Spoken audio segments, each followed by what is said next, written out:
नमस्कार मित्रांनो, पुन्हा आलोय मी माझ्या बायकोची स्टोरी घेऊन। माझ्या बायकोच नाव स्वरांजली, लाडाने तिला सगळे स्वरा म्हणतात। माझी बायको दिसायला खूपच देखणी आहे। तिची उंची 5 फूट आहे आणि फिगर आहे। तिची गांड बघून असा कुणीतरीच असेल ज्याच उठ नसेल। चला तर आपली स्टोरी स्टार्ट करूया। मित्रांनो, माझं नाव सुभाष आहे। माझी बायको आणि माझ्यात 10 वर्षाचा फरक आहे। आम्हाला मूल होईपर्यंत आमची सेक्स लाईफ व्यवस्थित, पण हळूहळू माझं वय वाढत गेल आणि माझी इच्छा कमी होत गेली। पण स्वराची इच्छा वाढू लागली, कारण तिला आता जवानी चढू लागली होती। हळूहळू आमचं सेक्स पण कमी झालं। महिन्यात 2-3 वेळा आम्ही करायचो। ती मला रोज म्हणायची, पण मी ऑफिसमध्ये असल्यामुळे दिवसभरात थकून जायचो आणि घरी आलो की जेवण करून झोपी जायचो। पण स्वराला सेक्सची खूप इच्छा व्हायची आणि ती मी पूर्ण नाही करू शकायचो। म्हणून मग तिने बाहेर फिरायचं चालू केलं। तिची मैत्रीण होती, ती आमच्या घरी नेहमी यायची। तिच्या सोबत तिची चांगली मैत्री होती। मला कळालं ते स्वरा तिच्या मैत्रिणीच्या नव्या सोबत खूप बोलायला लागली होती। हळूहळू तो घरी सुद्धा येऊ लागला होता। स्वराला काही काम असला की ती सागर भाऊला काम सांगायची व ते सगळी कामे करायला लागले होते। मला आधी काही वाटले नाही, परंतु हळूहळू मला जी शंका होती झालं नेमकं तेच। एके दिवशी मी ऑफिससाठी जायला निघालो होतो। माझा ऑफिस घरापासून 50 किलोमीटर लांब होती। मला यायला जायला 1 तास लागायचा। मग मी घरून निघालो, पण मग वाटेत मला कळालं मी फाईल घाईघाईत घरी विसरून आलो। मग मी ती घेण्यासाठी म्हणून परत यायचं ठरवलं आणि परत आलो। मला 1 तासाच्या वर झालं होत। मी कॉल न करता सरळ घरी निघालो। आमच्या कॉलनीत आल्यानंतर मला आठवलं, स्वरा काल बोलली नाही तर तिच्यासाठी आज काहीतरी गिफ्ट घेऊन जाऊया म्हणून मी परत जवळच्या दुकानात गेलो आणि तिथून एक चांगला परफ्यूम घेतला आणि परत घराकडे निघालो। मोठा मुलगा तर शाळेत गेला होता आणि लहान मुलगा मला शेजारी खेळताना दिसला। मी त्याला आवाज दिला, पण तो खेळ्यान गुंग होता म्हणून आला नाही। मग घराजवळ गेलो तर तिथे गेटसमोर गाडी उभी दिसली। मला वाटलं ती सागर भाऊची गाडी असावी। हे तेच सागर भाऊ जे स्वराची मैत्रीण आहे, तिचे मिस्टर। मी गेट हळूच उघडलं आणि आत गेलो आणि गेट परत बंद केलं।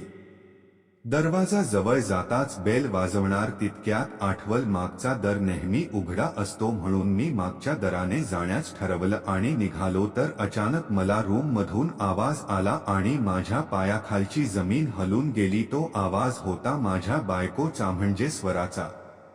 स्वराह, तुला इतक्या लवकर यायला कुणी सांगितलं आज? सागर, आज राहावलंच नाही आणि त्यात तुझी मैत्रीण माझ्या मागे टेन्शन देत राहते। स्वराह, आता काय टेन्शन दिल तिने माझ्या राजाला? सागर, सकाळी गॅस गेला तर चालू झाली कटकट म्हणून घराबाहेर आलो आणि तुझ्या नवऱ्याची जायची वाट बघत होतो। स्वराह, म्हणजे तू वाटच बघत होतास का रे? सागर, हो रे राणी। स्वराह, इतकी घाई कशासाठी? मी कुठे जाणार होती का? सागर, तस नाही बघ, आता तू आपल्यासाठी जेवण बनवय ते खाऊया। स्वराह, का तुझी बायको आहे की? सागर, तिला कुठे येते साध तोंडात सुद्धा घेता येत नाही तिला।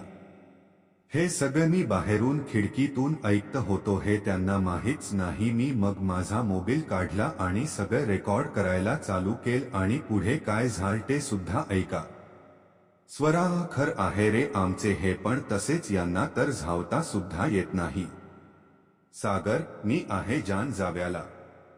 स्वराह, तू भेटला म्हणून तर मी इथे आहे, नाही तर काढूच याला सोडून गेले असते रे। सागर, तुझ अगदी बरोबर आहे। देवाने आपल्याला बरोबर पाठवलं आहे। तुला मिळत नाही, मला करू देत नाही म्हणून आता आपण मान भरून झावाझावी करू। काढना आता कपडे। किती वेळ? 1 तास झाला ना? स्वरा, हो रे माझ्या राजा, घे तूच काढ तुझ्या हाताने।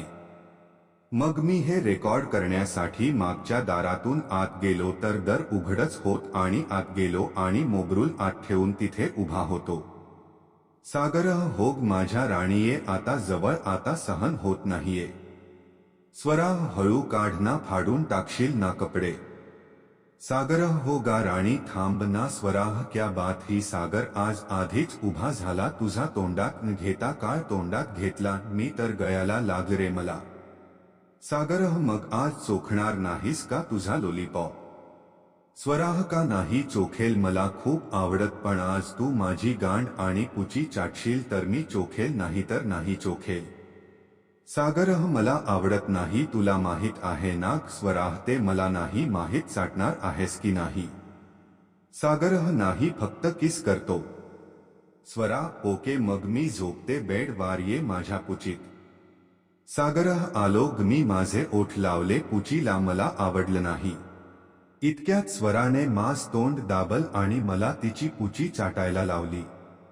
आता मी पण थोड कस तरी चाटत होतो मला आवडलं नाही पण मग ती बोलली आता गंडचत मी नाही म्हटलं तर तिला राग आला तिला हो म्हटलं मी आणि मग तिला घोडी बनायला लावल ती घोडी बनली तस मी मागून आलो आणि माझा लंड तिच्या गंदी जवळ लावला तशी ती नाही नाही करायला लागली आणि मी माझा लंड पुचीत टाकलं आणि आ असा आवाज आला. स्वरा हळूहळू कान्हत होती जोरात जोरात कर अजून राजा ज्वरे ज्व जोरात ज्व आज आज तुझ लंड वाटत नाहीये मला आणि ज्वयाला लागलो 5 मी झाल्यावर माज निघणार होत मी बाहेर काढला आणि शांत झालो.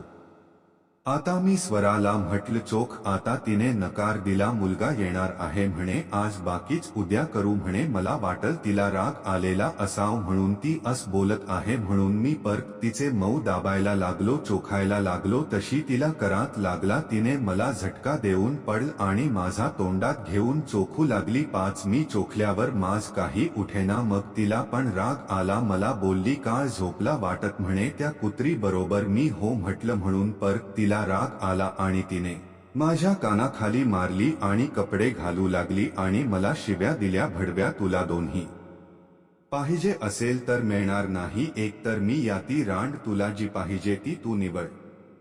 हे सगळं बोलन रेकॉर्ड होत होत तितक्यात बाहेर गेट उघडायचा आवाज आला आणि मी पटकन कपडे घातले आणि दर उघडायला स्वरा गेली तर मोठा मुलगा होता. इतका वेळ कस काय लागला म्हणे.